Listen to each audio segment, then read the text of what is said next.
क्या नाम है? शिशि राधा कांत। शिशि राधा कांत जी के चरणों में सबका हार्दिक स्वागत करते हैं। परम सौभाग्य है आज राधा कांत जी के चरणों में हम सब बैठे हैं और साथ ही साथ हरि का जन्मदिन है? ऊपर है आ रहा है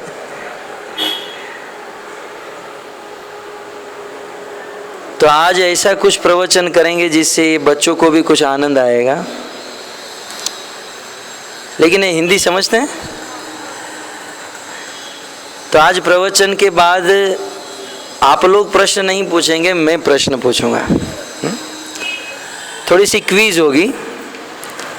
एक टीम वहां पर है, एक यहाँ पर जो चेयर पर बैठे हैं और एक ये टीम है। 3 टीम के बीच में क्विज होगी, तो ध्यान से प्रवचन सुनिए। हरे कृष्णा कृष्णा कृष्णा हरे हरे, हरे राम राम राम। शिशि राधा कांत जी। कांत का अर्थ होता है प्रिय। इस संसार में भगवान श्री कृष्ण को सबसे ज्यादा यदि कोई प्रिय वस्तु है तो वह एकमात्र उनके भक्त। भगवान जितना प्रेम उनके भक्तों से करते हैं उतना अपने आप से भी नहीं करते हैं। कृष्ण को उनके भक्तों के साथ अत्यंत प्रेम है, अत्यंत लगाव है। और कृष्ण के भक्तों में भी जो सर्वोच्च भक्त है, जो कि है श्रीमती राधा रानी। भगवान श्री कृष्ण श्रीमती राधा रानी से अत्यंत प्रेम करते हैं और श्रीमती राधा रानी कृष्ण से बहुत प्रेम करती है। दोनों एक दूसरे के प्रियतम हैं, प्रियतमा हैं, प्रिय हैं। और इसीलिए भगवान का एक नाम है राधा कांत। जिसको राधा बहुत प्रिय है इसलिए राधा कांत, और राधा को कृष्ण बड़े प्रिय हैं इसलिए राधा कांत। तो भगवान श्री कृष्ण का जन्म इस पृथ्वी पर हुआ और इस पृथ्वी पर जन्म लेने के पीछे अनेकों उद्देश्य, परंतु वास्तविक उद्देश्य क्या था? श्रीमती राधा रानी के साथ विचरण करके अनेक लीलाओं का आस्वादन करना और उन राधा और कृष्ण की लीला को सुनकर संसार के लोग समस्त दुख और विषय वासना से मुक्त होकर नित्य सुख को प्राप्त हो जाए। इसी उद्देश्य से भगवान इस पृथ्वी पर आते हैं। कई बार लोग ऐसा सोचते हैं कि भगवान श्री कृष्ण असुरों को मारने के लिए पृथ्वी पर आते हैं, और श्लोक भी कहा करते हैं यदा यदा ही धर्मस्य ग्लानिर्भवति भारत। जब जब धर्म की हानि होती है, अधर्म का बढ़ावा होता है, तब दुष्टों का विनाश करने के लिए भगवान श्री कृष्ण इस पृथ्वी पर अवतार धारण करते हैं। परंतु आचार्यों ने बहुत सुंदर बात बताई है कि भगवान श्री कृष्ण असुरों का विनाश करने के लिए पृथ्वी पर नहीं आते हैं। क्योंकि विचार कीजिए, जो भगवान अपने धाम में रहते हैं, और भगवद गीता में लिखा है भूमि राप नलो वायु खम मनो बुद्धि एवच। ये अर्जुन, इस संसार की जो प्रकृति है, ये सारी प्रकृति मेरी शक्ति है और ये समग्र विश्व ब्रह्मांड मेरे इशारे से काम करते हैं। मयाध्यक्षेण प्रकृति सूयते सचराचरण। कहते हैं मई अधि अक्षेण, कहते हैं मेरे आंखों के इशारे से ये समग्र ब्रह्मांड और पृथ्वी कार्य करती। तो विचार कीजिए भक्तों, भगवान अपने धाम में बैठे बैठे करोड़ों ब्रह्मांड का सर्जन कर सकते हैं और करोड़ों ब्रह्मांड का प्रलय कर सकते हैं। हरे कृष्णा कृष्णा हरे हरे, हरे राम हरे। तो विचार कीजिए भक्तों, जो भगवान अपने धाम में बैठे बैठे करोड़ों ब्रह्मांड का सर्जन कर सकते हैं, अपने एक आंख के इशारे से करोड़ों ब्रह्मांड को गिरा सकते हैं, तो उस ब्रह्मांड में रहने वाले 2-5 असुरों को मारने के लिए भगवान को अपना धाम छोड़कर पृथ्वी पर आने की जरूरत नहीं। यदि असुरों को मारना ही होता तो भगवान अपने धाम में बैठे बैठे भी मार सकते थे। वास्तव में भगवान इस पृथ्वी पर आते हैं एकमात्र श्रीमती राधा रानी के साथ जो संयोग वियोग का सुख है, उस सुख का आस्वादन करने के लिए, और यह सुख अपने भक्तों को प्रदान करने के लिए। इसलिए हम जब नरसिंह स्तुति गाते हैं तो उसमें एक पद में आया है, भगवान नरसिंह देव का प्राकट्य क्यों हुआ? तो कहते हैं प्रहलाद अल्हाद दाई ने। प्रहलाद महाराज को आह्लाद करते थे, आनंद सुख। भगवान नरसिंह देव का प्राकट्य प्रहलाद जैसे भक्तों को आनंद देने के लिए हुआ है। तो भगवान अपने भक्तों को आनंद देने के लिए आते हैं, यहाँ पर रख दीजिए, अन्यथा और कोई कारण नहीं। और भगवान जब अपने भक्तों को आनंद देने के लिए आते हैं, कभी कभी असुर लोग भक्तों को परेशान करते हैं, तो भगवान अपने भक्तों की रक्षा करने के लिए भक्तों को बचाने जाते हैं, और बचाते समय असुर लोग भगवान के संसर्ग में आकर मर जाते हैं, ये अलग बात है। लेकिन उद्देश्य भगवान का असुरों को मारना नहीं है, उद्देश्य भगवान का स्वतः सुख, राधा के साथ संयोग और वियोग, और अपने भक्तों को सुख प्रदान करना है। तो ऐसे भगवान श्री कृष्ण अपने नित्य धाम गोलोक जगत को छोड़कर इस धराधाम, इस पृथ्वी पर आए। तो आज के प्रवचन में हम ये सुनेंगे कि भगवान श्री कृष्ण इस पृथ्वी पर कब आए, और भगवान ने कब कब कौन सी लीला की, किस किस आयु में। तो वैसे तो भक्तों जो वर्तमान दिन चल रहे हैं, अश्विनी महीना तृतीया, वर्तमान दिनों में शुक्ल पक्ष में नवरात्रि चल रही है। भगवान श्री राम और रावण का युद्ध चल रहा है, आज तीसरा दिन है। भगवान श्री रामचंद्र ने नवरात्रि के प्रथम दिन रावण के साथ युद्ध करना प्रारंभ किया, और ये युद्ध 10 दिन तक चला, और 10वें दिन भगवान राम के हाथों से रावण की मृत्यु हुई। परंतु राधा कांत के चरणों में बैठे हैं तो राधा कांत की ही कथा सुनी जाए। तो भगवान श्री कृष्ण कब इस पृथ्वी पर आए? कहते हैं भगवान श्री कृष्ण श्रावण महीना और अष्टमी तिथि के दिन अपने गोलोक धाम से सर्वप्रथम इस पृथ्वी पर कैसे आए? कहते हैं अपने गोलोक धाम से सर्वप्रथम वसुदेव जी के मन में गए। वसुदेव जी के मन से भगवान श्री कृष्ण देवकी के मन में गए। तो यहां पर सुखदेव गोस्वामी कहते हैं कि जिस प्रकार से भगवान श्री कृष्ण वसुदेव जी के मन से देवकी के मन में गए, उसी प्रकार यदि कोई व्यक्ति अपने गुरु के चरणों में रहकर अपने गुरु के आदेशों के अनुसार भक्ति के सेवा और साधना के कार्य में लगा रहता है, तो जिस प्रकार से वसुदेव के मन में रहे हुए भगवान कृष्ण देवकी के मन में गए, वसुदेव जी ने अपने मन से, अपने हृदय से कृष्ण को देवकी के हृदय में दिया, उसी प्रकार आज के शुद्ध गुरु अपने हृदय में रहे हुए भगवान श्री कृष्ण को अपने शिष्य के हृदय में प्रदान कर देते हैं। परंतु गुरु के आश्रय में रहते हुए उनके आदेश के अनुसार भगवत सेवा और साधना में लगे रहना चाहिए। तो इस प्रकार से देवकी के हृदय गर्भ में आए, और अष्टमी तिथि के दिन भगवान श्री कृष्ण का प्राकट्य हुआ।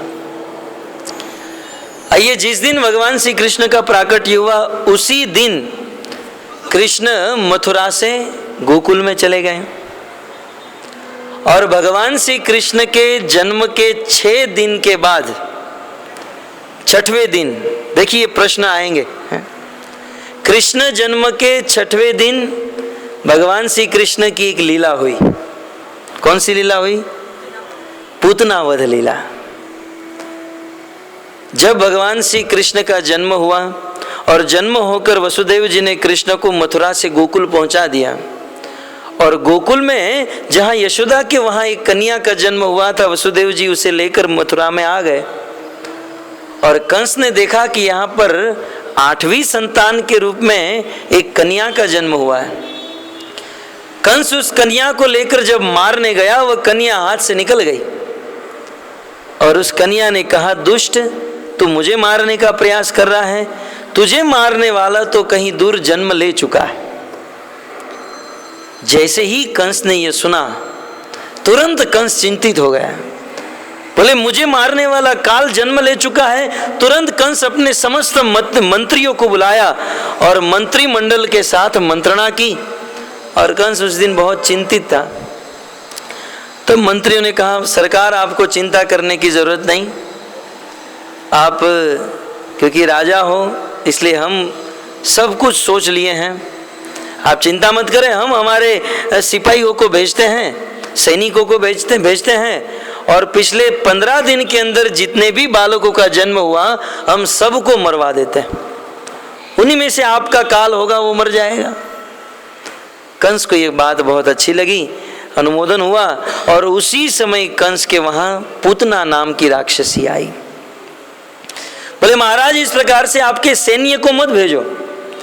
यदि सैन्य को भेजोगे तो लोगों को पता चल जाएगा, अपने अपने बच्चों को लेकर भाग जाएंगे। अतः आप एक काम करो, मैं वेश बदलना जानती हूँ, मैं किसी स्त्री का वेश लेकर गोकुल आदि ब्रज में जाऊंगी और सभी बालकों को मार डालूंगी। तो इस प्रकार कंसेन प्रहिता घोरा पूतना बाल घातिनी शिशुम चचार निगनंती पूर्व ग्राम ब्रजादिशु स खेचरी कदोपेत्य पूतनानंद गोकुलम।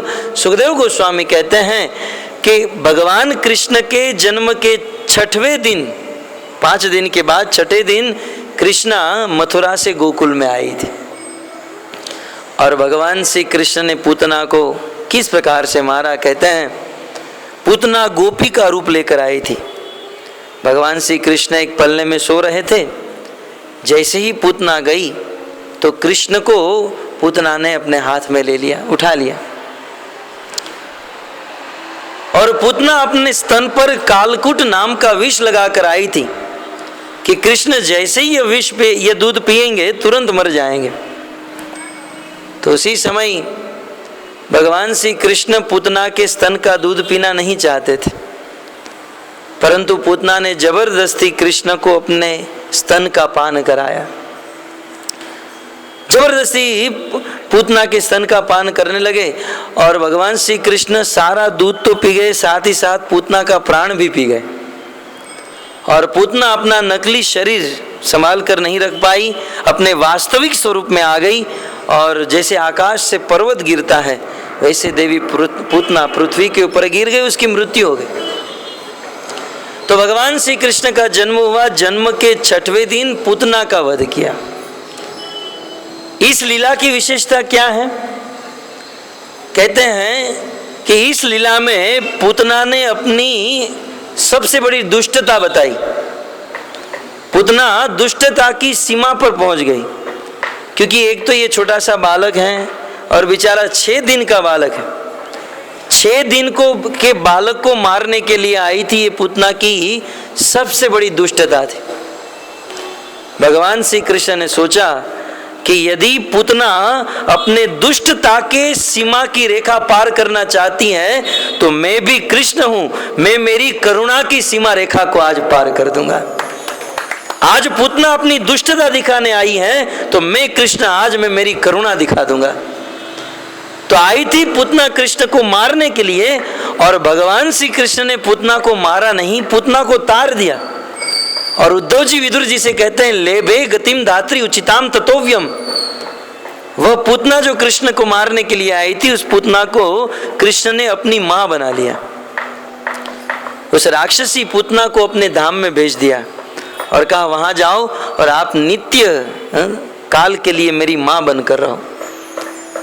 तो वहाँ पर आचार्यगण कहते हैं कि जो पूतना कृष्ण को मारने के लिए आई थी, इरादा भी ठीक नहीं था, कार्य भी ठीक नहीं था, और कृष्ण को जान से मारने का प्रयास किया, फिर भी भगवान श्री कृष्ण ने पूतना को अपनी माँ बना लिया। तो आज इस संसार में यदि कोई भगवान कृष्ण के पास प्रेम से जाए, उनकी सेवा लेकर जाए, तब कृष्ण हमें अपना क्यों नहीं बनाएंगे? इसमें क्या संशय है, क्या दोहरा है? अतः बस हमारे हृदय में एक ही भाव होना चाहिए कि हम कृष्ण के पास जाएंगे। कई आचार्यों ने प्रश्न उठाए कि भगवान श्री कृष्ण ने पूतना में ऐसा कौन सा गुण देखा?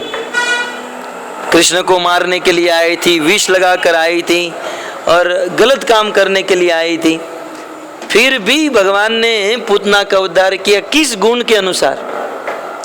तब सुखदेव गोस्वामी कहते हैं कि बाकी पूतना में सभी गुण ठीक नहीं थे, लेकिन एक गुण बहुत अच्छा था। और वह अच्छा गुण क्या था? वे अपने घर से चलकर भगवान के पास आई थी, भगवान के पास आई थी।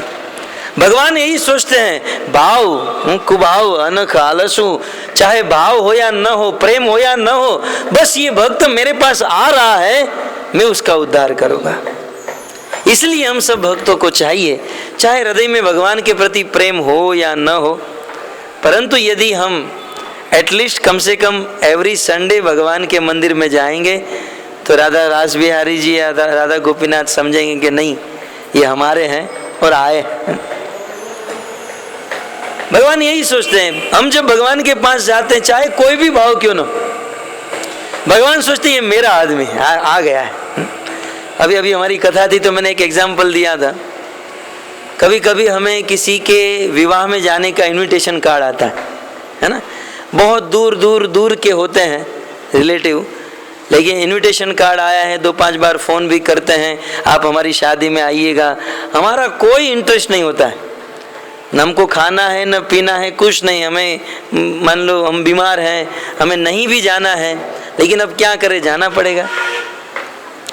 और उस अवस्था में हम जबरदस्ती जाते हैं और जाकर क्या करते हैं, जहाँ पर शादी बारात निकली है तो उस बारात में हम दूल्हे के सामने 2 मिनट खड़े रह जाते हैं और 2 मिनट दूल्हे के मम्मी डैडी के पास जाकर मिल लेते हैं, तुरंत वहाँ से काम निकाल कर चले जाते हैं। उस शादी में जाने का भाव नहीं है, हमारा कोई उत्साह नहीं है, हमारी इच्छा भी नहीं है, लेकिन दूल्हे के सामने हम लोग आ गए, उनके माता पिता के सामने आ गए, तो दूल्हे को और उनके माता पिता को लगा कि नहीं ये हमारे अपने हैं और हमारी शादी में आ गए। बस 2 मिनट उनके सामने जाने से वो समझ लेते कि ये हमारे अपने हैं और हमारी शादी में आ गए। इसी प्रकार चाहे भाव हो या न हो, हम भगवान के सामने चलकर उनके मंदिर में जाते हैं तो भगवान समझ लेते हैं ये मेरा आदमी है और मरने के बाद मैं इसे मेरे धाम में ही ले लूँगा, मेरे पास बुला लूँगा। तो इस प्रकार पूतना में ये गुण था। तो ध्यान रहे, 6 दिन की उम्र में भगवान ने पूतना का वध किया। आइए, कृष्ण के जन्म के 3 महीने की उम्र में भगवान कृष्ण जब तीसरे महीने में 30 दिन के थे, उस समय एक बहुत सुंदर लीला हुई। कौन सी लीला हुई? शकट भंजन लीला।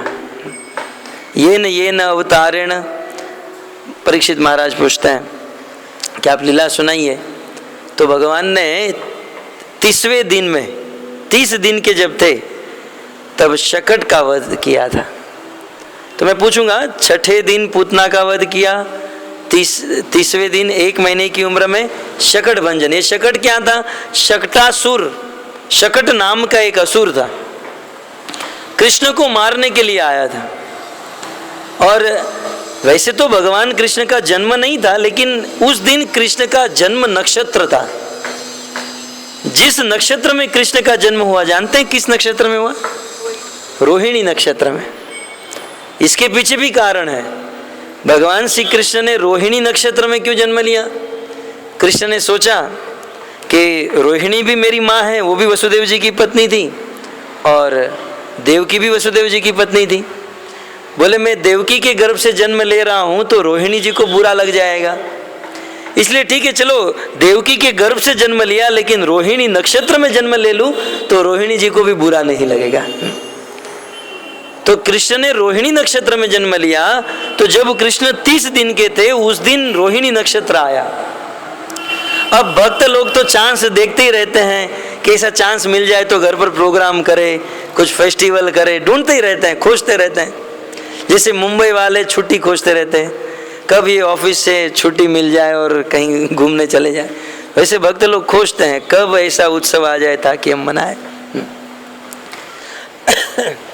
तो जब 30 दिन के थे तब भगवान का जन्म नक्षत्र था और यशोदा और नंद बाबा ने बहुत बड़ा फेस्टिवल मनाया। और उस दिन ब्रज 84 कोस के सभी ब्रजवासी गण नंद यशोदा के घर पर आए। सबको भोजन कराना था, सबका आगमन कराना था, इसलिए नंद और यशोदा ये सब कार्य में बिजी हो गए। तब यशोदा मैया ने सोचा कि ये कृष्ण को यदि मैं मेरे गोद में रखूंगी तो सेवा नहीं कर पाऊंगी, इसलिए यशोदा ने सोचा कि कृष्ण को मैं सुला देती हूँ। अब घर पर तो इतने सारे लोग आए थे, हजारों मात्रा में ब्रजवासी आए थे, कृष्ण को कहाँ सुलाऊं। तब घर पर कृष्ण को नहीं सुला पाई। घर के बाहर एक बैलगाड़ी थी, एक छकड़ा था, उस बैलगाड़ी के नीचे बहुत सुंदर छांव थी। यशोदा मैया ने एक कपड़ा बिछाया और उस बैलगाड़ी के नीचे छांव में भगवान श्री कृष्ण को सुला दिया। कुछ गोप ग्वाल सखा वहां पर खेल रहे थे, कहा था कृष्ण का ध्यान रखो, हम लोग अंदर काम कर रहे हैं। तो यशोदा मैया चली गई और यहाँ भगवान श्री कृष्ण बैलगाड़ी के नीचे सो रहे हैं। भागवत में लिखा है कि भगवान श्री कृष्ण उस बैलगाड़ी के नीचे सोते सोते सोच रहे हैं कि लो, अनंत अनंत कोटि ब्रह्मांड का ईश्वर हूं, करोड़ों जीवों का स्वामी हूं, लाखों लोग मेरे पीछे भागते हैं मुझे प्राप्त करने के लिए, बड़े बड़े योगी ध्यानी ध्यान करते हैं, योग करते हैं, फिर भी मेरे चरणों तक का ध्यान नहीं कर पाते हैं। और ऐसा दुर्लभ, अति दुर्लभ कृष्ण, जब मैंने इन लोगों के घर पर जन्म लिया तो मुझे घर से बाहर निकालकर वो लोग अतिथि का स्वागत कर रहे हैं। मैं मेरे सोने के गोल्ड के पलंग को छोड़कर आया और मुझे छकड़े के नीचे सुला दिया। मेरी कोई वैल्यू नहीं संसार में। भगवान को बड़ा क्रोध आया। ये एक अलग भाव था, लेकिन भगवान समझ गए थे कि ऊपर जो है शकटासुर नाम का असुर इस शकट में, इस बैलगाड़ी में आकर बैठ गया है। और थोड़ी देर के बाद वह टूटकर कृष्ण के ऊपर गिरने वाला था, लेकिन उसके पहले ही भगवान रोने लगे। और आप सब जानते हैं, बालक, छोटा बालक जब रोता है तो अपने हाथ पांव हिलाता है। तो कृष्ण ने अपना पांव हिलाया, पांव का अंगूठा थोड़ा सा उस बैलगाड़ी से स्पर्श हुआ। कृष्ण का अंगूठा बैलगाड़ी से स्पर्श होती, वो बैलगाड़ी अनेकों फुट तक आकाश में उड़ी और ऊपर उड़कर गिर गई। कहते हैं बैलगाड़ी के गिरने से वज्रपात जैसे हुआ हो, वज्रपात माने बिजली गिरी हो, उतना भयंकर आवाज आया। उस बैलगाड़ी में दही, दूध, मक्खन के बड़े बड़े मटके भरकर रखे गए थे। वो सारे मटके फूट गए, बैलगाड़ी टूट गई और ये आवाज आया। सब लोग अंदर से बाहर आए, आकर देखा तो बैलगाड़ी टूटी हुई थी। तब ये नंद बाबा, गोप सखा सब आए। यशोदा मैया तो इस दृश्य को देखकर मूर्छित हो गई, क्योंकि उनके हृदय में कृष्ण के प्रति इतना प्रेम था।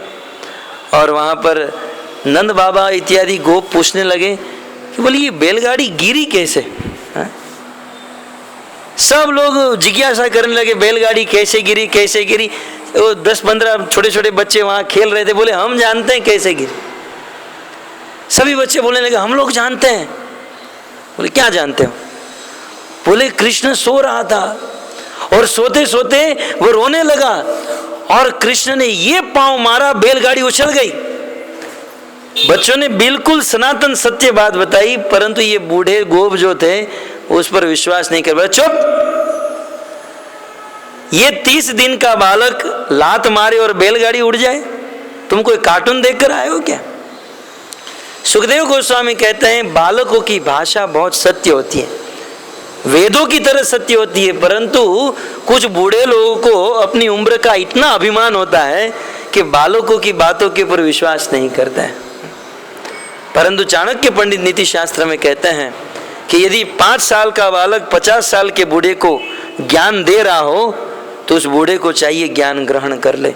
विचार कीजिए, जिस गंगा नदी के तट पर महाराज परीक्षित को भागवत कथा सुनाई जा रही थी, उस कथा में इस ब्रह्मांड के समस्त ऋषि मुनि, कुछ 100 साल के, 1000 साल के, 10,000 साल के, कुछ तो जो मरने ही नहीं वाले थे, ऐसे अमृत देवता भी आए थे। और कथा सुनाने वाले कितने उम्र के थे? बोले 16 साल के। तो बुद्धिमान व्यक्ति जहाँ पर शुद्ध ज्ञान मिल रहा हो ऐसे ग्रहण कर लेता है, लेकिन कभी कभी उम्र के अभिमान में कुछ लोग ग्रहण नहीं कर पाते। तो खैर इस प्रकार से 6वें दिन पूतना का वध किया, 30 दिन की उम्र में शकटासुर का वध किया। उसके बाद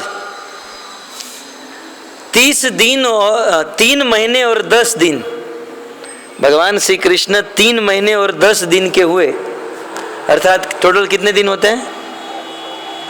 100 दिन। तो 100वें दिन में भगवान की एक लीला हुई,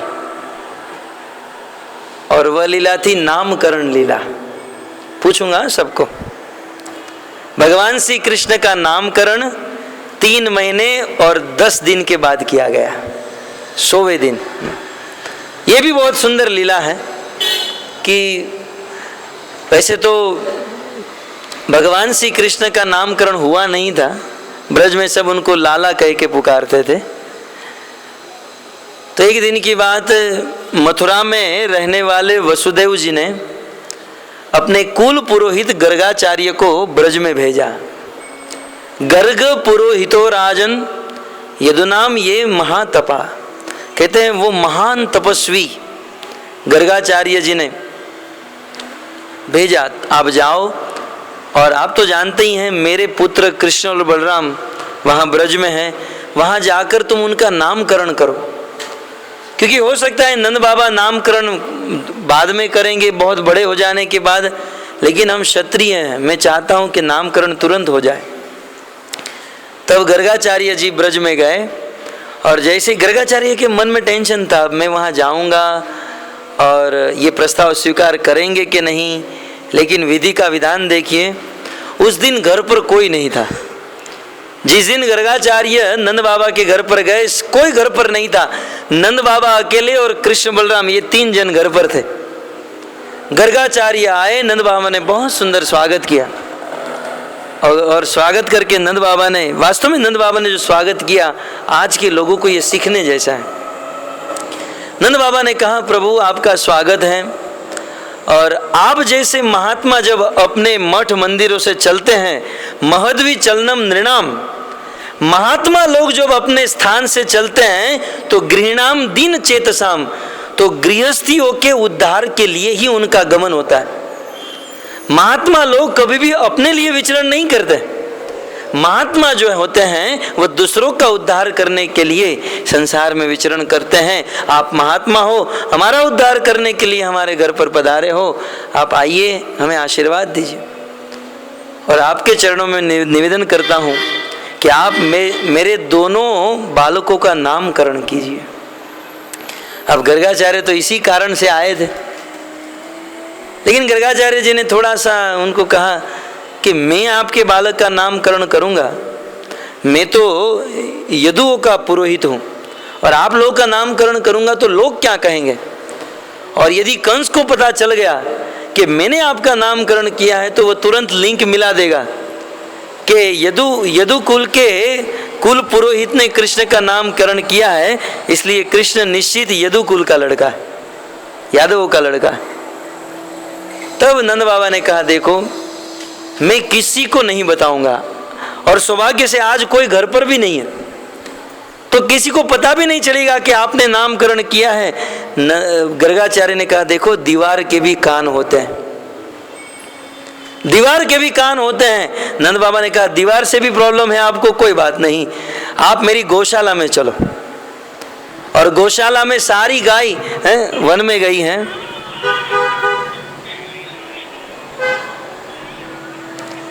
हरे कृष्णा बजने लगा, बंद करो, काट दो। हरे कृष्णा कृष्णा हरे हरे, हरे राम राम हरे। देखिए, हमें भगवान के 125 वर्ष पूरे करने हैं, और हम लोग अभी मात्र 100वें दिन में है, तीसरे महीने में। और फिर मैं प्रश्न पूछूंगा कि हमारे जो राधा कांत जो है वो कितनी उम्र के हैं? ये जो आप लीला सुन रहे हैं इसमें राधा कांत जी की उम्र क्या है, ये बाद में आपको प्रश्न पूछा जाएगा। आइए, 100वें दिन भगवान का नामकरण हुआ। बोले जब कहा कि दीवारों के भी कान होते, बोले कोई बात नहीं, हम गौशाला में जाकर नामकरण करेंगे। गौशाला में लेकर गए और सर्वप्रथम नंद बाबा ने अपने बड़े पुत्र को गर्गाचार्य के गोद में रखा। गर्गाचार्य जी भविष्य दृष्टा थे और गर्गाचार्य जी ने कहा कि ये आपका बालक दोनों वंश को एक करने वाला है, इसलिए आपके इस बालक का नाम मैं संकर्षण रखता हूँ। ये आपका बड़ा बालक बहुत बलवान होगा, इसलिए इस बालक का नाम रख रहा हूँ बल। और ये आपका बड़ा बालक अपनी लीला से, अपने कार्य से सबको आनंद देगा, अपनी लीला से सबको रमाएगा, इसलिए आपके इस बालक का तीसरा नाम रखता हूं राम। खैर हम लोग बलराम साथ में बोलते हैं, लेकिन ये दोनों सेपरेट नाम है, बल और राम। तब बड़े बालक का नामकरण हो गया, तब छोटे बालक को गोद में रखा। छोटा बालक जब गर्गाचार्य के गोद में आया, गर्गाचार्य जी कृतार्थ हो गए, अष्ट सात्विक विकार आ गया। बोले अनंत कोटि ब्रह्मांड के अधिपति आज मेरे गोद में। तब गर्गाचार्य जी के मुख से एक श्लोक निकल गया कि हे प्रभु नंद बाबा जी, आपका ये बालक सभी युगों में जन्म लेता है। आपका ये बालक आसन वर्णाश्रयो, ये आपका बालक सभी युग में, ये आपका बालक सती युग में सफेद वर्ण का होता है, त्रेता युग में रक्त वर्ण का, लाल वर्ण का होता है, और द्वापर और कलयुग में पीत वर्ण का होता है, और इदानीम कृष्णताम गत, और इस द्वापर युग में ये श्याम वर्ण का जन्म लिया है। इस प्रकार से चारों युगों में आपका बालक जन्म लेता है। और आपका बालक, क्योंकि आप पूर्व जन्म में वसु थे, इसलिए आपके इस पुत्र का नाम मैं वासुदेव रखता हूं। ये वसुदेव जी का पुत्र है, इसलिए मैंने आपके बालक का नाम वासुदेव रख रहा हूं। गर्गाचार्य जी दूसरे शब्दों में कहना चाहते थे, नंद बाबा ये आपका पुत्र नहीं, ये तो मथुरा से आए हुए वसुदेव जी का है। लेकिन नंद बाबा को अपने पुत्र के प्रति इतना प्रेम था, नंद बाबा ने ये नहीं सोचा कि मथुरा के वसुदेव का पुत्र है। नंद बाबा ने सोचा कि मैं पूर्व जन्म में वसु था, तो पूर्व जन्म में भी ये मेरा पुत्र होगा और इस जन्म में भी मेरा है। ये है प्रेम। तो इस प्रकार से फिर गर्गाचार्य जी ने इनका नाम रखा कृष्ण। तो इस प्रकार से भगवान का नामकरण हुआ जब वे 3 महीने और 10 दिन के थे। तत्पश्चात भगवान की एक लीला हुई जब उनका 1 वर्ष पूर्ण हुआ। कृष्ण के जन्मदिन, बर्थडे के वक्त, जिस दिन कृष्ण का जन्मदिन था, 1 साल पूरा हुआ, 365 दिन, तब भगवान की एक लीला हुई। उस दिन 2 लीला हुई, एक नहीं। एक लीला तो ये हुई, यशोदा मैया भगवान कृष्ण को जब अपने गोद में बिठाने जा रही थी, तो कृष्ण का वजन बहुत बढ़ गया, वे उठा नहीं पाई, वे तुरंत कृष्ण को नीचे रख दिया। और उसी समय कंस के द्वारा भेजा हुआ एक असुर आया था, जिस असुर का नाम था तृणावर्त। ये तृणावर्त जो है आंधी तूफान बनकर आया था और पूरे ब्रज को उड़ाते हुए ये तृणावर्त आया, और तृणावर्त कृष्ण को उठाकर आकाश के मार्ग में बहुत ऊपर लेकर गया। पहले तो कृष्ण को बहुत आनंद आया कि बिना वीजा निकाले, बिना टिकट लिए मुझे आकाश में उड़ने मिल रहा है। तो बहुत जब तृणावर्त ऊपर लेकर गया और देखा कि ये ऊपर लेके ही जा रहा है, लेते ही जा रहा है, ये लैंडिंग करने का नाम ही नहीं ले रहा है, तब कृष्ण को इन पर क्रोध आया और कृष्ण ने अपने छोटे छोटे हाथों से उस तृणावर्त का गला दबाया। तृणावर्त की गति रुक गई और गला दबाते ही तृणावर्त की सांस बंद हो गई और वह तृणावर्त आकाश के मार्ग से पृथ्वी के एक बहुत बड़े पत्थर के ऊपर गिर गया और भगवान श्री कृष्ण उस तृणावर्त के ऊपर खेलने लगे। तो इस प्रकार भगवान ने 1 साल की जब उम्र थी,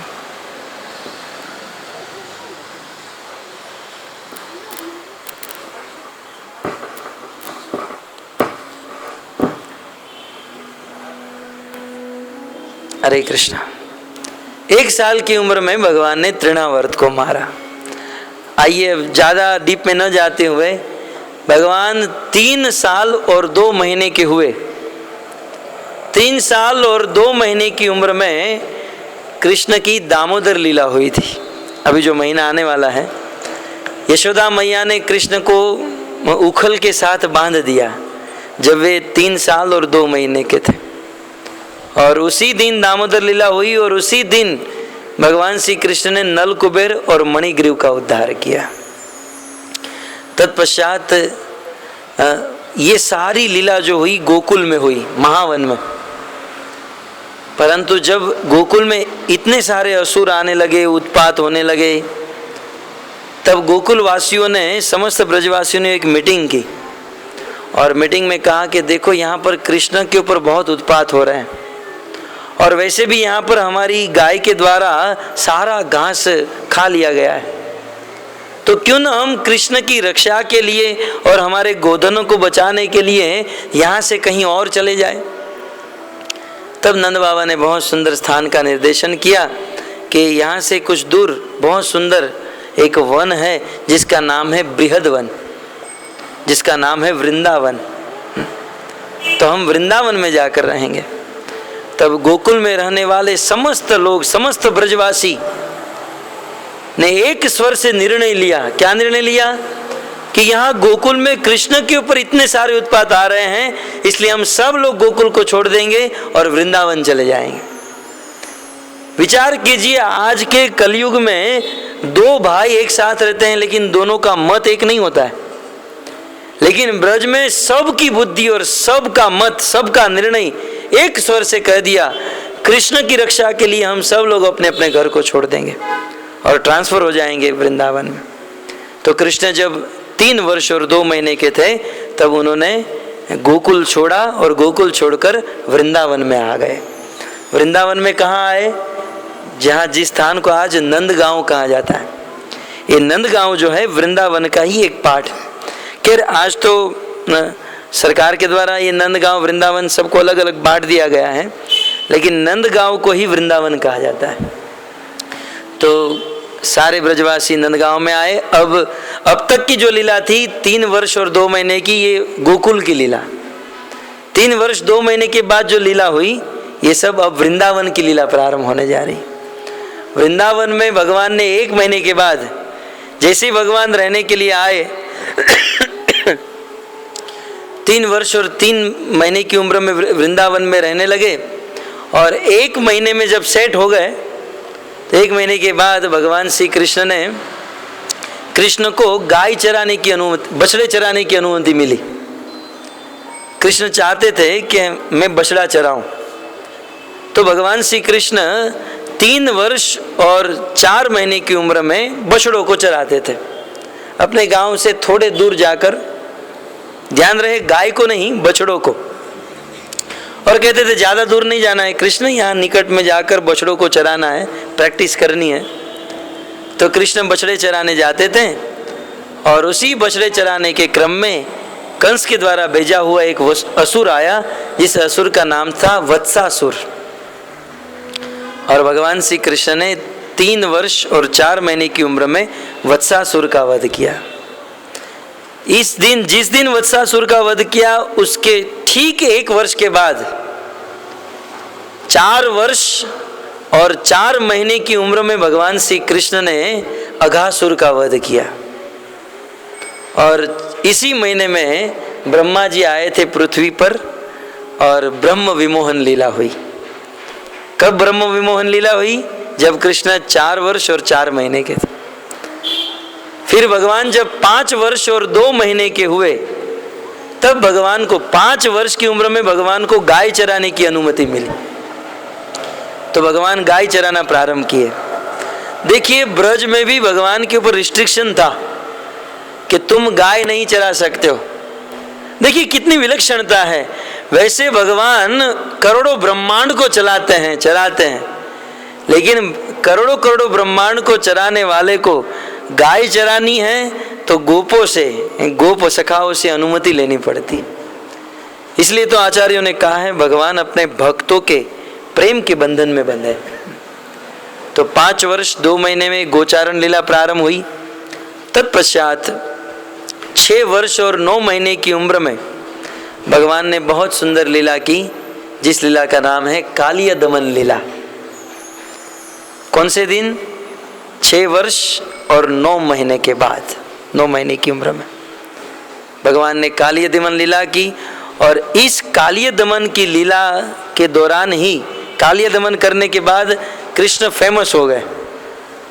और कालिया दमन लीला के बाद भगवान श्री कृष्ण का गोपियों के साथ प्रथम मिलन हुआ। कहते हैं 7 वर्ष और 2 महीने की उम्र में भगवान ने गिरिराज गोवर्धन को धारण किया। 7 वर्ष और 2 महीने की उम्र में गिरिराज गोवर्धन धारण किया, जो लीला इस कार्तिक महीने में हुई, आने वाले कार्तिक महीने में। फिर 8 वर्ष की उम्र में भगवान श्री कृष्ण ने वरुण लोक से नंद बाबा को लाने की लीला की। फिर 8 वर्ष और 1 महीने की उम्र में भगवान श्री कृष्ण ने रास लीला प्रारंभ की। ये रास लीला भी इसी महीने में, अभी कुछ आने वाले, ये जो सोमवार आएगा वो नहीं, उसके बाद वाले सोमवार को रास लीला हुई थी, शरद पूर्णिमा के दिन। शरद पूर्णिमा के दिन रासलीला हुई। रासलीला के पहले ही भगवान की एक लीला हुई थी, चीर हरण लीला। तो चीर हरण लीला के बाद ही ये शरद पूर्णिमा के दिन भगवान की रासलीला हुई। तो इस प्रकार ध्यान रहे, ये रासलीला भगवान 8 वर्ष के थे तब हुई थी, 8 वर्ष और 1 महीने के थे। तत्पश्चात 9 महीने की उम्र में भगवान ने शंखचूड़ का वध किया और गोपियों के साथ होरी लीला, होली की लीला की। और 10 वर्ष में भगवान ने दान लीला, पता है ना आपको, बरसाना में जाकर गोपियों को रोकना, परेशान करना, राधा रानी के साथ अनेकों प्रकार की अनुराग लीला। इस प्रकार से 10 वर्ष से लेकर 11 वर्ष तक भगवान ने श्रीमती राधा रानी के साथ अनेकों माधुर्य मंडित लीला की।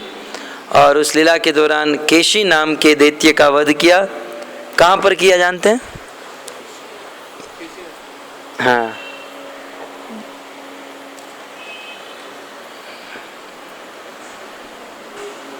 ठीक, हरे कृष्ण। जब हम वृंदावन परिक्रमा करते हैं और वृंदावन परिक्रमा करते समय यमुना जी का छोटा सा मंदिर और केशी घाट आता है, उसी केशी घाट पर यमुना के तट पर भगवान ने केशी नाम के दैत्य का वध किया। ये थी वृंदावन में कृष्ण की अंतिम लीला। भगवान श्री कृष्ण ने वृंदावन में अंतिम असुर को, किस असुर को मारा? तो कहते हैं केशी नाम के असुर को, केशी नाम के असुर को अंत में मारा। तत्पश्चात भगवान श्री कृष्ण 11 वर्ष और 1 महीने के हुए, तब जाकर कंस ने अक्रूर जी को भेजा था। ये लीला आप जानते ना, कंस ने जितने भी असुरों को वृंदावन में भेजा, जितने भी असुरों को भेजा, सबकी लाश वापस आती थी। तब एक दिन कंस बहुत चिंतित हो गया कि मैं कृष्ण को मारने का बहुत प्रयास करता हूं, लेकिन ये कृष्ण मर ही नहीं रहा है। और समस्त देवताओं ने नारद मुनि को बुलाया, नारद जी, ये इस प्रकार से कृष्ण असुरों को मारते रहेंगे तो अब कृष्ण कंस को कैसे मारेंगे?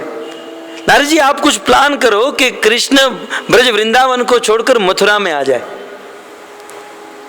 तब नारद जी देवताओं की बात में आ गए। नारद जी कंस के पास आए। उस समय कंस बड़ा चिंतित था। नारद जी ने कहा, कंस तुम चिंतित क्यों? बोले, जितने भी असुरों को भेजता हूं ये सब उनकी लाश ही वापस आती है, कृष्ण मरता नहीं है। तब भागवत में लिखा है, नारद जी ने कहा, सरकार आपको चिंता करने की जरूरत नहीं, अपनी गली में कुत्ता भी शेर होता है। आप जितने भी असुर को भेजते हो सब उनकी गली में भेजते हो, कृष्ण के पास भेजते हो। एक बार कृष्ण को मथुरा में बुला कर देखो और फिर कृष्ण के साथ युद्ध करो, वो तुरंत मर जाएंगे। अब नारद जी तो कृष्ण के पराक्रम को जानते थे। तो इस प्रकार नारद जी ने कंस को ये उपाय दिया और कंस तुरंत ये उपाय समझ गया। अक्रूर जी को बुलाया, अपने सोने के रथ को भेजा और भगवान कृष्ण और बलराम वृंदावन से मथुरा में आ गए। कब आए? 11 वर्ष और 1 महीना। तत्पश्चात भगवान ने वहाँ आकर अब अनेकों असुरों का वध किया। आप जानते ही हैं, सर्वप्रथम उस धोबी को मारा, धोबी का उद्धार किया। भगवान जब मथुरा की शोभा देखने के लिए निकले तो भगवान को लगा कि मैं तो गांव से आया हूँ, मेरे वस्त्र ठीक नहीं है, और ये मथुरा तो बहुत बड़ी सिटी है, यहाँ तो सब जेन्युइन लोग हैं, कपड़े भी सबके अच्छे हैं, मुझे कोई अच्छे कपड़े मिल जाता तो अच्छा था। इतना सोच ही रहे थे, तब तक कुछ धोबी गधों के ऊपर अपना कपड़ा रखकर आ ही रहे थे, और ये सब कंस के धोबी थे, लॉन्ड्री वाले थे। तो कृष्ण ने सीधा सा कहा कि देखो, मेरे और दाऊ जी के लिए वस्त्र दे दो, अच्छे अच्छे वस्त्र दे दो। धोबी ने नहीं दिया। तो ठीक है, अच्छे वस्त्र नहीं दे सकते हो, उत्तमानी वांसांसी, उत्तम वस्त्र नहीं दे सकते तो रिजेक्शन पीस दे दो। तब भी वो धोबी कुछ नहीं बोला। भगवान ने कहा, देखो आप हमको यदि वस्त्र दोगे तो हम आपको आशीर्वाद देते हैं, आपके घर पर सुख संपत्ति आ जाएगी। तब धोबी बहुत क्रोधित हो गया, बोले तुम्हारे जैसे रास्ते में हजारों मिलते हैं और हमको संपत्ति दोगे, तुम जहाँ से आए हो वहाँ से वापस चले जाओ। बहुत धोबी कृष्ण को डांटा। कृष्ण ने सोचा कि मुझे यदि साइड में लेकर डांटा होता तो अच्छा था, ये सब गोपियों के बीच में, सब स्त्रियों के बीच में, यहाँ पर अपनी भी कुछ वैल्यू है, और सबके बीच में मुझे डांट दिया। कृष्ण को बड़ा क्रोध आया, और इतना क्रोध आया, कृष्ण ने एक जोर से थप्पड़ धोबी को मारा। कहते हैं धोबी का धड़ से मस्तक 50 फुट दूर जाकर गिरा। विचार कीजिए कितना जोर से थप्पड़ मारा होगा, मस्तक अलग हो गया और दूर जाकर गिरा। परंतु वास्तविक बात है, कृष्ण को धोबी का ये जन्म का क्रोध नहीं था, पूर्व जन्म का क्रोध था, क्योंकि ये त्रेता युग का धोबी था, और भगवान राम और सीता बड़े प्रेम से रह रहे थे अयोध्या में, और वो धोबी ने अपनी पत्नी को निकाल दिया। बोले मैं राम जैसा थोड़ी ना हूँ, स्त्री लंपट, इतने वर्ष तक बाहर रही फिर भी अपनी पत्नी को रख लिया। तो उस धोबी के कारण भगवान राम को जबरदस्ती न चाहते हुए भी अपनी प्रिय सीता को छोड़ना पड़ा।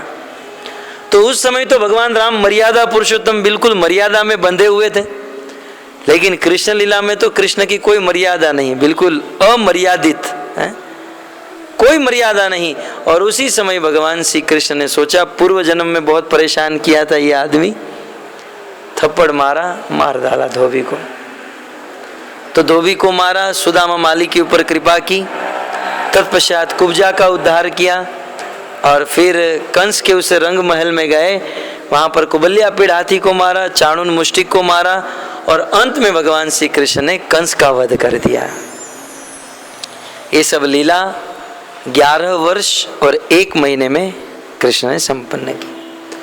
तत्पश्चात भगवान कृष्ण मथुरा में ही रहने लगे, और 4 महीने के बाद कृष्ण के माता पिता देवकी और वसुदेव ने सोचा कि हमारा बच्चा 11 वर्ष और 5 साल का हो गया, लेकिन आज तक उसको ABCD भी नहीं आता है, क्योंकि ब्रज में तो कृष्ण पढ़े लिखे तो थे नहीं।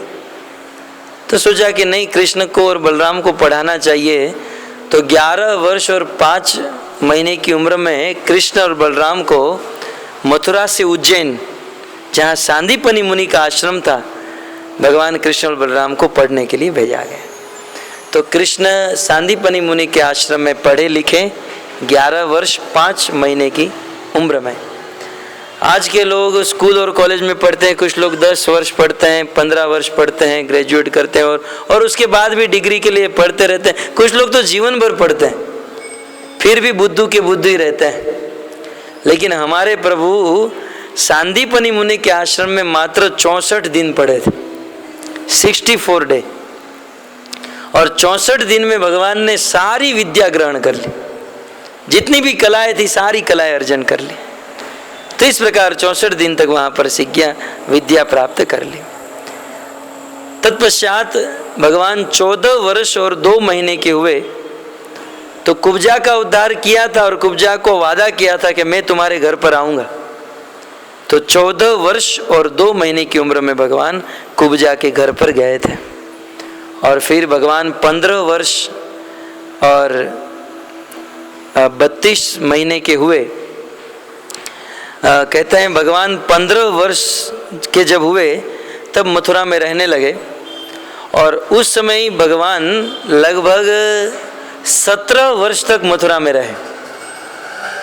15 साल के बाद 17 वर्ष माने भगवान कृष्ण 32 वर्ष के हो गए, 32 इयर्स। तो इन 17 साल में मथुरा में क्या हुआ आप सब जानते हैं। जरासंध बहुत बड़ी सेना को लेकर आता था, अनेकों अक्षौणी सेना को लेकर आता था, और भगवान श्री कृष्ण वहां पर मथुरा में बैठे बैठे कृष्ण और बलराम जरासंध की सेना के साथ युद्ध करते, सारी सेना को मार देते थे लेकिन जरासंध को छोड़ देते थे। वो एक बार नहीं 18 बार जरासंध आया, जरासंध की सारी सेना को मार दिया, परंतु जरासंध को नहीं मारे। हमारे मन में प्रश्न होता है भगवान जरासंध को क्यों छोड़ देते थे, क्यों मार नहीं सकते थे जरासंध को? बोले मार सकते थे, लेकिन कृष्ण ने सोचा कि मैं इस पृथ्वी पर आया हूं दुष्टों का विनाश करने के लिए, ये दुष्ट लोग का विनाश हो ही रहा है, अब कौन सी गली गली में जाकर मैं दुष्टों को ढूंढूंगा। अच्छा है जरासंध पूरी दुनिया से ये दुष्टों को अधर्मी को खोज खोज कर आता है, और मैं मथुरा में बैठे बैठे सबको मार रहा हूं, सबको वध कर रहा हूं। तो 15 साल से 32 वर्ष तक, 15 वर्ष से 32 वर्ष तक 17 वर्ष भगवान मथुरा में रहे और ये लीला की। और फिर भगवान श्री कृष्ण 32 वर्ष की उम्र में मथुरा को छोड़कर द्वारिका में गए, और द्वारिका में जाकर समुद्र के बीच भगवान ने बहुत सुंदर एक महल बनाया। बिल्कुल सोने का महल था, गोल्ड का। उसकी दीवारें पारसमणि और चिंतामणि से बनी हुई थी। और कृष्ण जब 32 वर्ष के थे तब उनको किसी की ओर से लव लेटर गया था। ये द्वारिका भगवान श्री कृष्ण, द्वारिका जो है गुजरात में, सौराष्ट्र में, और ये लव लेटर जो आया था वो कहाँ से आया था? महाराष्ट्र से। आज भी आप जानते हैं विदर्भ नगरी के राजा भीष्मक कुंडिनपुर में, जहाँ पर देवी रुक्मणी का जन्म हुआ था, राजा भीष्मक की कन्या जिसका नाम था रुक्मणी, रुक्मणी के 5 भाई थे। 5 भाई में से 4 भाई, उनके पिता माता ये सब लोग चाहते थे मेरी बेटी रुक्मणी का विवाह कृष्ण के साथ हो, लेकिन रुक्मणी का जो बड़ा भाई था रुक्मी, वो नहीं चाहता था, क्योंकि वो जैसे तैसे जरासंध का मित्र हो चुका था। और जरासंध को कहा कि यार बता मेरी बहन के लिए अच्छा वर कौन सा है। ये मेरे पिता और मेरी बहन और मेरे भाई चाहते हैं कि मेरी बहन रुक्मणी का विवाह कृष्ण के साथ हो। जरासंध ने कहा कृष्ण के साथ? अरे वो तो कायर है, वो तो मेरे साथ युद्ध करते हुए रणभूमि से भाग गया, वो तो रणछोड़ है। तुझे तेरी बहन का विवाह करना है तो इस दुनिया में सबसे अच्छा आदमी यदि कोई है तो वो है शिशुपाल, सर्व गुण संपन्न। उस शिशुपाल में सभी गुण है। अब शिशुपाल में गुण क्या था? बोले जन्म से कृष्ण से द्वेष करता था, जन्म के दिन ही कृष्ण को गाली देना शुरू किया था। अपनी तोतली बोली में ही कृष्ण को कहता है ये ताला तैता है। महाभारत में लिखा है जब से ये तोतली बोली बोलता था तब से ही। तो शिशुपाल को के साथ विवाह तय हुआ, लेकिन रुक्मणी ने पत्र लिखा कृष्ण को, कृष्ण मैं आपसे प्रेम करती हूँ, आप मुझे यहाँ पर लेकर जाइए। तो उस समय भगवान श्री कृष्ण द्वारिका से आए और आकर रुक्मणी को उस हजारों सैन्यों के बीच में से वैसे लेकर चले गए जैसे एक सिंह हजारों सियारों के बीच में से अपना भोजन का भाग लेकर चला जाता है। वे सियार हुआ हुआ करते रह जाते हैं, लेकिन सिंह को कोई कुछ कर नहीं पाता है। वैसे भगवान श्री कृष्ण रुक्मणी का अपहरण करके चले गए। तो रुक्मणी के साथ विवाह भगवान श्री कृष्ण का 32 वर्ष की उम्र में हुआ, और पुत्र उत्पन्न हुआ 33 वर्ष की उम्र में, जिसका नाम था प्रद्युम्न। 1 साल के बाद तत्पश्चात फिर रुक्मणी के साथ 1 वर्ष तक रहे, मतलब रुक्मणी के साथ विवाह हुआ 2 वर्ष हो गया। कृष्ण 34 वर्ष और 40 दिन के हुए, 34 वर्ष और 40 दिन के हुए, तब उस समय भगवान श्री कृष्ण भौमासुर का वध किए। और भौमासुर ने समस्त क्षत्रियों की कन्या को जो अपहरण करके रखा था, लगभग 16,000 कन्याएं थी, 16,100 कन्या थी, 16,100 कन्या को किडनैप करके रखा था ये भौमासुर। और 16,100 कन्या ने कैसे भी करके कृष्ण को मैसेज भेजा कि कृष्ण आओ और हमको इसके पास से छुड़ाओ। कृष्ण आए और भौमासुर का वध किया और सबको भौमासुर के पास से मुक्त किया। परंतु उन सभी कन्याओं ने कहा कि कृष्ण, अब आपने हमें इन असुर के पास से मुक्त कराया है, अब हमको कौन रखेगा, हमारा कौन होगा इस संसार में, आप ही हमारे साथ विवाह कीजिए। तो उन समस्त कन्याओं के कहने पर भगवान ने सभी कन्याओं के साथ विवाह किया। और विचार कीजिए 16,100 विवाह एक साथ हुआ। तब भगवान कृष्ण ने अपना जो अंश, अपना शरीर था 16,100 अंश में बांट दिया। देव की वसुदेव भी 16,108 वंश, ये भगवान का ऐश्वर्य। तो इस प्रकार से भगवान श्री कृष्ण 34 वर्ष से 40 वर्ष तक ये विवाह किए। और फिर भगवान श्री कृष्ण रहने लगे। धीरे धीरे राधा रानी का विरह होने लगा। कहते हैं 45 वर्ष के हुए, एग्जैक्ट 45 वर्ष की उम्र में भगवान श्री कृष्ण कुरुक्षेत्र गए थे। आज भी कुरुक्षेत्र में प्रसिद्ध स्नान होता है। तो भगवान श्री कृष्ण द्वारिका से कुरुक्षेत्र गए और ब्रजवासियों को पता चला कृष्ण कुरुक्षेत्र आ रहे हैं, तो सारे ब्रजवासी गए और कुरुक्षेत्र में कृष्ण और राधा का मिलन हुआ, समस्त ब्रजवासियों का मिलन हुआ। और इसी की परंपरा को निभाते हुए आज जगन्नाथ रथ यात्रा होती है। क्योंकि कृष्ण जब कुरुक्षेत्र में आए और कुरुक्षेत्र से जब वापस द्वारिका जा रहे थे, तो सभी गोपियां और श्रीमती राधा रानी कृष्ण के रथ को खींच रही थी। बोले, हम द्वारिका इस रथ को नहीं जाने देगी, हम इस रथ को कुरुक्षेत्र से गोकुल ब्रज वृंदावन लेकर जाएगी। तो भक्तों, वही भाव से हमें जगन्नाथ जी का रथ खींचना चाहिए कि कृष्ण, हम आपको जाने नहीं देंगे, हम तो आपको हृदय रूपी वृंदावन में बसा लेंगे। तो इस प्रकार से कुरुक्षेत्र में जो मिलन हुआ वो 45 वर्ष की आयु में हुआ।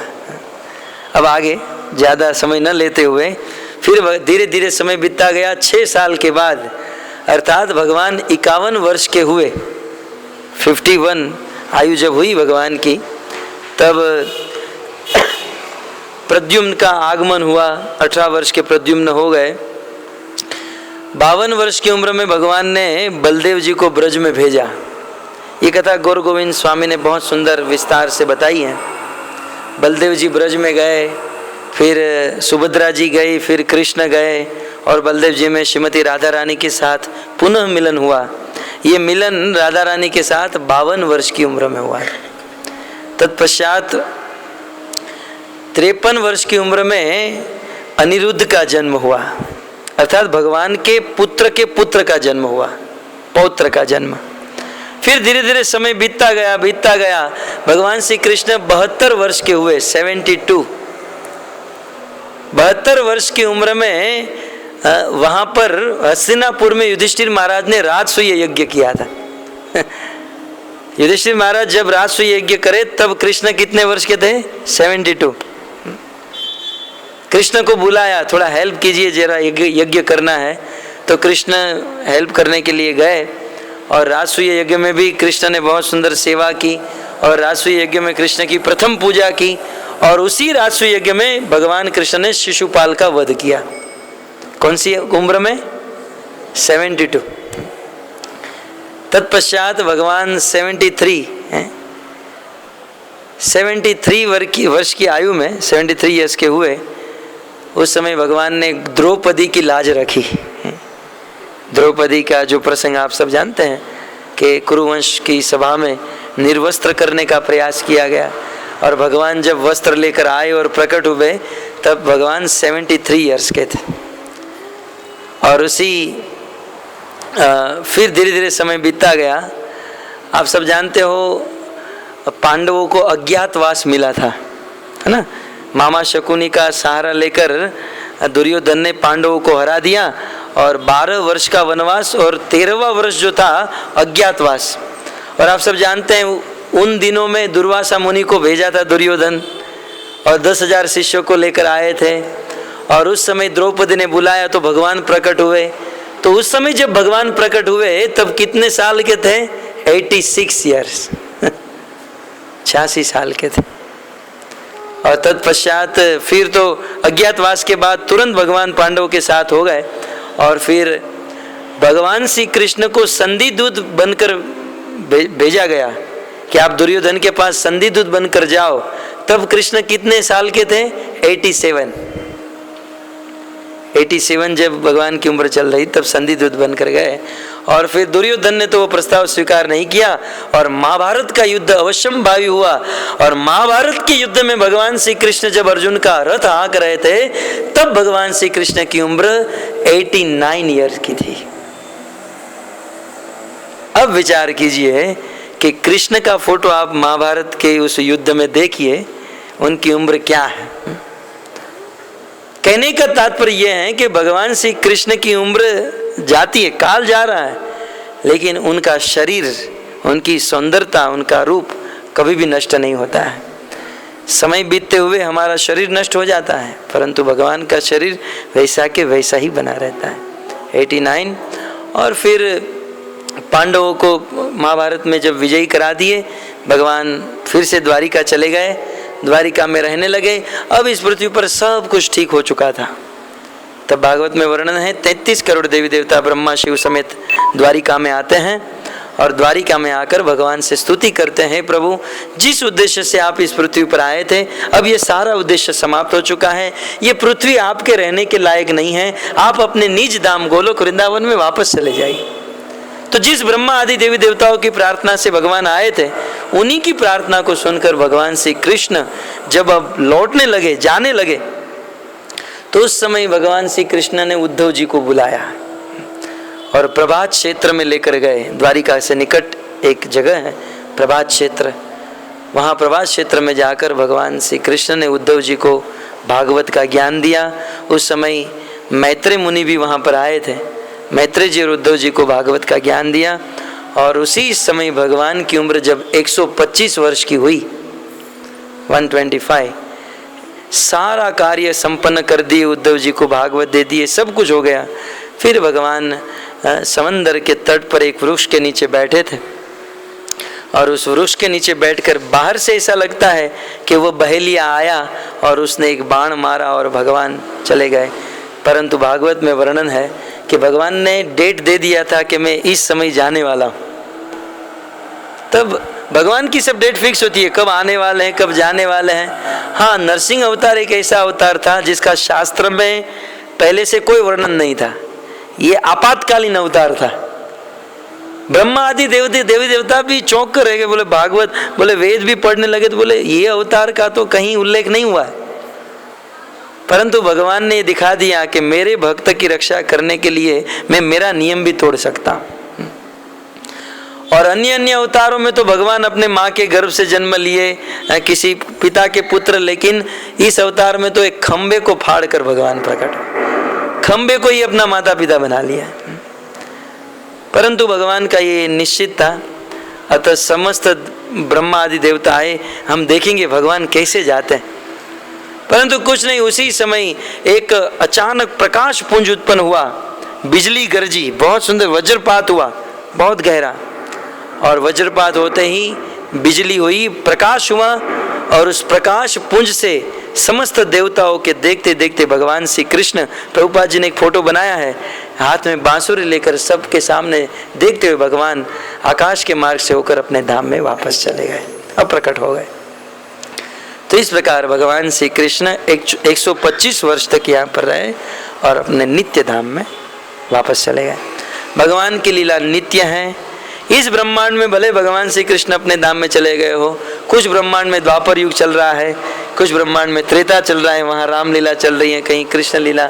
तो ये भगवान की लीला नित्य है, इस लीला का कभी अंत नहीं होता है।